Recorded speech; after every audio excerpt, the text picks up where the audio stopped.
नमस्कार, मी ज्ञानदा कदम. खेळ माझामध्ये आपल्या सगळ्यांचं स्वागत. मुंबईचे महान रणजीवीर पद्माकर शिवलकर यांना बीसीसीआयचा सी.के. नायडू जीवन गौरव पुरस्कार जाहीर झालाय. बीसीसीआयच्या 8 मार्च रोजी होत असलेल्या वार्षिक पुरस्कार सोहळ्यात शिवलकर यांच्यासह हरियाणाचे राजिंदर गोयल आणि भारताच्या महिला संघाच्या माजी कर्णधार शांता रंगास्वामी यांना सुद्धा जीवन गौरव पुरस्कारानं सन्मानित करण्यात येणार आहे. पद्माकर शिवलकर यांना त्यांच्या कारकिर्दीत कसोटी क्रिकेट खेळण्याची संधी मिळाली नाही. मात्र प्रथम दर्जाच्या क्रिकेटमध्ये शिवलकर यांनी 124 सामन्यांमध्ये घेतलेल्या 589 विकेट्सनं त्यांच्या उच्च दर्जाची कल्पना यावी. याच पार्श्वभूमीवर पद्माकर शिवलकरांशी बातचीत केली आहे आमचे प्रतिनिधी विजय साळवी यांनी. मी आहे आत्ता मुंबईच्या अतिशय प्रसिद्ध शिवाजी पार्क जिमखान्यावर. मुंबई क्रिकेटची पंढरी अशी या शिवाजी पार्क जिमखान्याची ओळख आहे.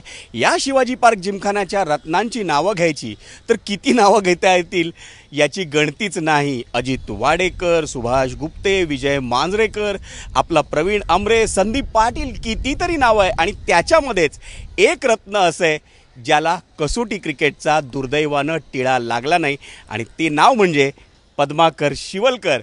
पण बीसीसीआयला आपल्या चुकीची कबुली द्यावी लागली आणि किंबहुना बीसीसीआयनं यंदाचा सर्वोच्च भारतीय क्रिकेटमधला सर्वोच्च असा सी.के. नायडू पुरस्कार पद्माकर शिवलकर आणि त्यांच्याबरोबरीनं ज्यांना कसोटी क्रिकेट खेळण्याची संधी मिळाली नाही अशा राजिंदर गोयल या दोघांना जाहीर केला आहे.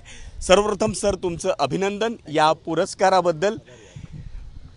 जी एक खंत होती तुमच्या कारकिर्दीत तुम्हाला कसोटी क्रिकेट खेळायला मिळालं नाही, ही कुठंतरी दूर झाली आहे या पुरस्कारानं असं म्हणायचं का ती कधीच दूर होणं शक्य नाही? ती तर दूर होणं शक्यच नाही आहे, परंतु जे आपल्या दिशेने येतं आहे, आपल्याकडे येतं आहे, त्याचा सन्मान करायलाच हवा आहे. हे आजची जी पुरस्कार आजचा जो आला आहे, येणार आहे, त्याचा सन्मानच करायला हवा. कारण नव्या कमिटीने त्याचा विचार केला त्याच्यावरती, त्याबद्दल त्यांचे शतशः आभार. काय रिॲक्शन होती पहिल्यांदा तुम्हाला जेव्हा कळलं की हा पुरस्कार मिळाला?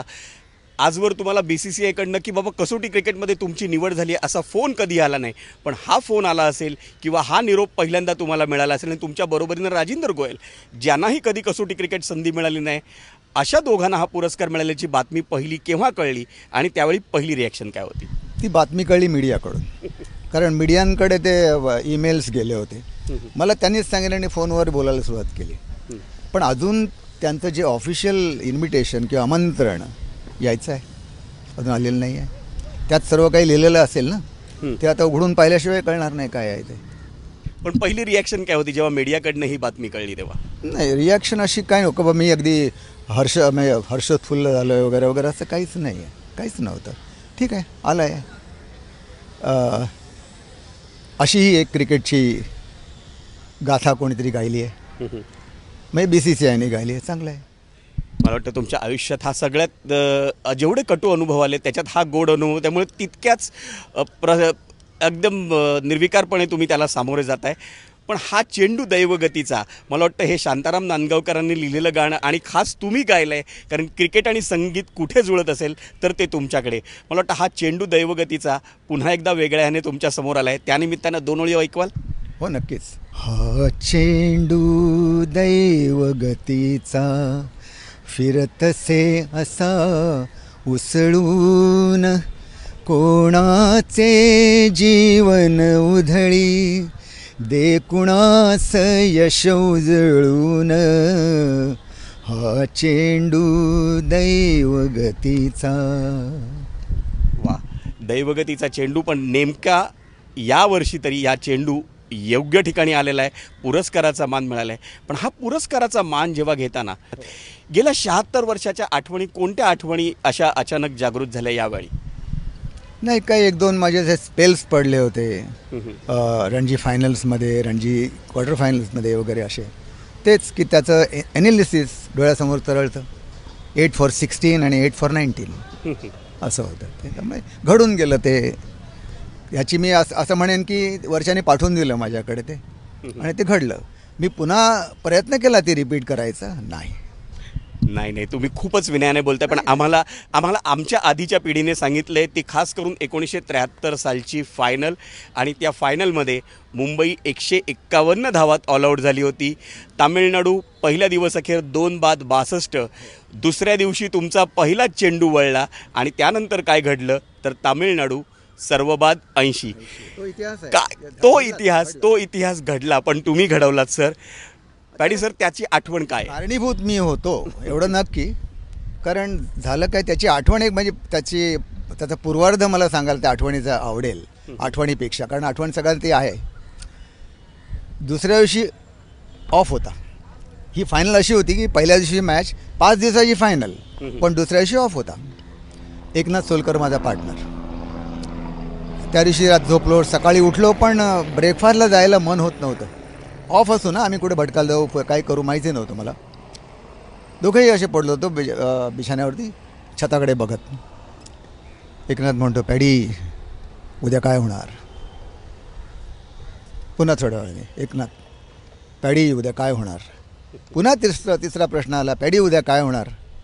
मी उत्तर दिलं नव्हतं त्याचं, पण नंतर मला चल उठ, आणि आपण जे आपले मराठी लोक ना बा पुढे जर आहे ना, उद्या मी फ्लाईट करतो. कारण त्या दिवशीचं माझं जे पृथक्करण होतं ते 10 overs 11 runs, 4 maiden वगैरे असं काहीतरी होतं, आणि 9 विकेट. मी उद्या फ्लाईट करणार. उद्या जर मॅच हरलो तर ते माझं आहे, पण जिंकलो तर तुमचा सर्वांचं श्रेय येते. आणि सुरूच केलं. पहिल्याच ओव्हरला 1-2 आऊट झाले, आणि मग ते पुढचं सगळं माहितीच झालं. सगळं काय ते 80 ऑल आऊट झाला तुम्ही सांगितलं तसं. सेकंड इनिंगला मग आम्हाला काही चिंताच नव्हती. आम्हाला म्हटलं आमचा कितीही ऑल आऊट हो, आम्ही यांना खोलू, असं होतं. बस हेच पूर्व. आणि त्याच्यानंतर जे घडलंय तर सगळ्यांना माहिती आहे. सगळं तो इतिहास, आणि तो इतिहास असा आहे की 124 फर्स्ट क्लास मॅचेसमध्ये पॅडी सरांच्या नावावर 589 विकेट्स आहेत, आणि त्याच्यातल्या 361 विकेट्स त्यांनी रणजी ट्रॉफीमध्ये मुंबईसाठी घेतल्यात. त्याच्यातली एक मॅच जो इतिहास मला सगळ्या पिढीला सांगायला वाटतो, आजच्या पिढीला, आणि तो म्हणजे पॅडी सरांनी रणजी क्रिकेटमध्ये 48व्या वर्षी पुनरागमन केलं होतं. आणि ते देखील खास मुंबईत कोणीच डावखुरा असा गोलंदाज नव्हता, फिरकी गोलंदाज, की दिलीप वेंगसरकरांनी त्यांना पुन्हा पाचारण केलं. आणि त्यावेळी देखील त्यांनी 2 विकेट्स काढले, आणि त्यातली विश्वनाथची विकेट लोक अजूनही विसरत नाहीत. कव्हर्समध्ये कॅच होता. त्याच्याबद्दल काय आहे, तो एक नंबर त्या काळातला नंबर 1चा फलंदाज होता खरोखर माझ्या दृष्टीने. पण कारण त्याच्याकडे जी काही नजाकत होती आणि फटके चेंज करायचे आहे त्यावेळेला जी काही कला त्याच्याकडे होती, साधली होती त्याने तो अजिंक्यच राहत होता. पण त्याच्या दुर्दैवाने आणि माझ्या सुदैवाने प्रत्येक वेळेला मला त्याची विकेट मिळालेली आहे. माझ्यासमोर त्याने एकदाच रन्स केल्या, त्या बंगलोरच्या पाट्यावर एकदाच. पण नंतर एकदा काही नंतर 40-50 असतील, पण प्रत्येक वेळा तो मला आऊट झाला आहे. आणि त्याने खास करून ते लिहिलेलं देखील, आणि प्रत्येक वेळी तो आदराने अगदी तुमच्याविषयी बोल. नाही, बरोबर आहे. कारण तो एक वेगळाच माणूस आहे. सगळे साऊथमधले सगळेच वेगळे आहेत. बोलणं चालणं त्यांचं. हा विश्वनाथ, खरोखरच सगळे. त्याच्या काही नावं मी माझ्या स्मरणात नाही आहेत, पण ते खरोखरच चांगले क्रिकेटर्स आणि चांगले माणूस होते. हे मुख्य आहे. सर, आम्ही असं ऐकतो की तुमचं क्रिकेटमधलं, लेदर बॉल क्रिकेटमधलं पदार्पण हे काहीसं अपघातानं झालं होतं. तुमचा मित्र तुम्हाला कुठेशा घेऊन गेला, त्याआधी तुम्ही टेनिस बॉल क्रिकेट खेळायचा. तोही खेळत होता माझ्यासमोर, आणि पण एक दिवशी तो आला. काय नाव त्याचं आणि काय घडलं होतं? दत्तात्रय साटेलकर म्हणून, आमच्याच म्हणजे मराठी आणि आमच्या जातीचा. म्हणाला की आम्हाला एक लेफ्ट आर्म स्पिनर पाहिजे, तू येतोस का? आणि मला नोकरी पाहिजे होती. म्हटलं ठीक आहे, मी येतो, मला नोकरी तर हवी आहे. तो घेऊन गेला मला ट्रायलसाठी हिंदू जिमखान्यावरती. माझ्याकडे बूट नव्हते, कपडेही नव्हते. ते एक सुभाष गुप्ते म्हणून opening batsman, not leg spinner, तो ह्याला युनियन बँकला खेळला, युनियन बँकला. त्याचे कपडे, शूज पण त्याचे सगळं, आणि ते घालून मी गेलो हिंदू जिमखान्यावरती. हा मित्र होताच बरोबर साटेलकर. एक ग्रस्त तिकडे ते वेताच्या खुर्च्या अजूनही आहेत मला वाटतं तिकडे हिंदू जिमखान्यावरती.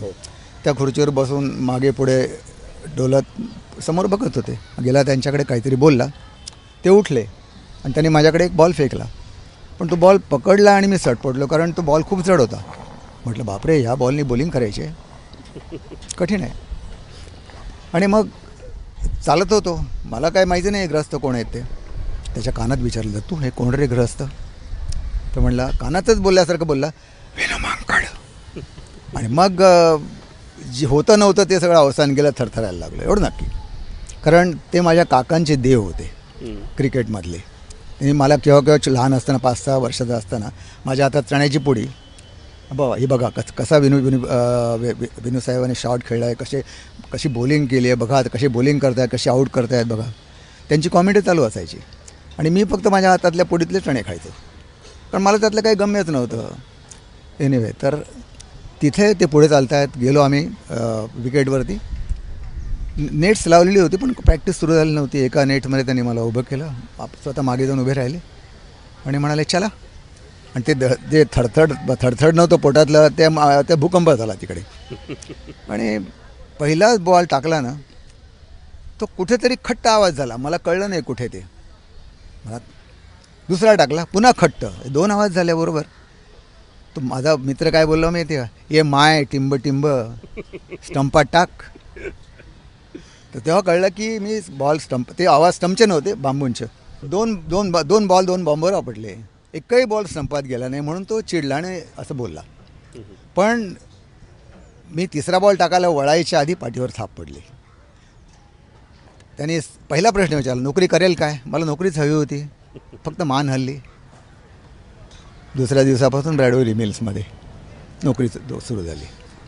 आणि मग त्यांची ते डॉन, फिनिक्स आणि ब्रॅडबरी अशा 3 संघांची प्रॅक्टिस असायची फिनिक्स मिलमध्ये. तिथं मला जावं लागलं. मग तिथे तर विनोबाई असायचेच ना समोर.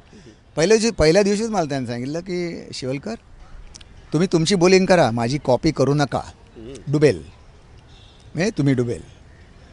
मान हलवली. मग आपलं का ते राड गाडगं सुरूच झालं, थांबणं नाही तिथे.